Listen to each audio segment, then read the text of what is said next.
presented by Shivani Recording Studio.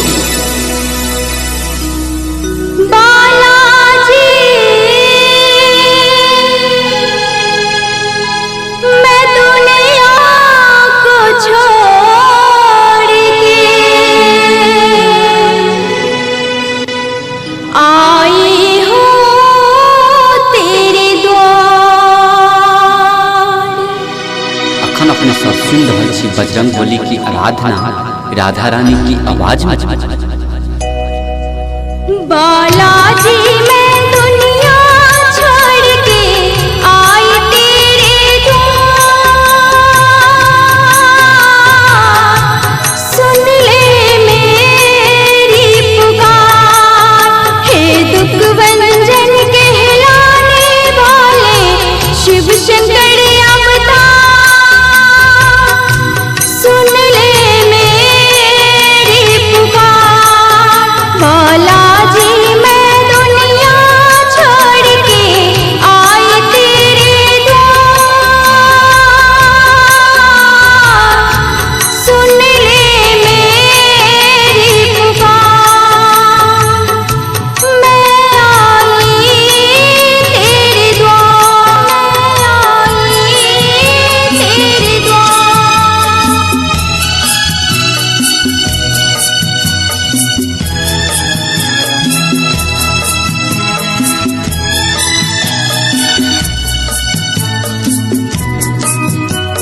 अपने सब सुन रही छी बजरंग बली की आराधना राधा रानी की आवाज में।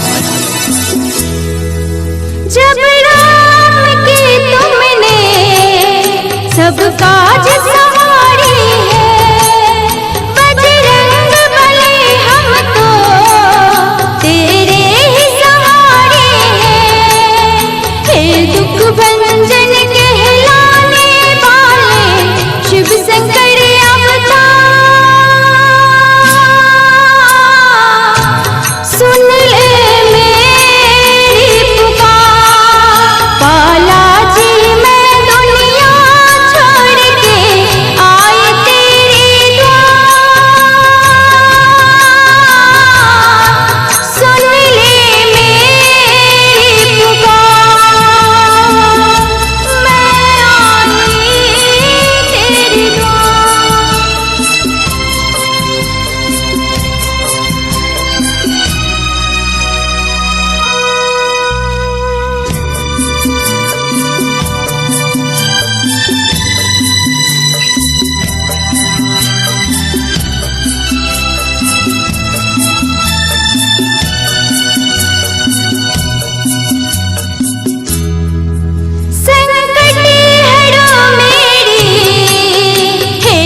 Presented by Shivani Recording Studio.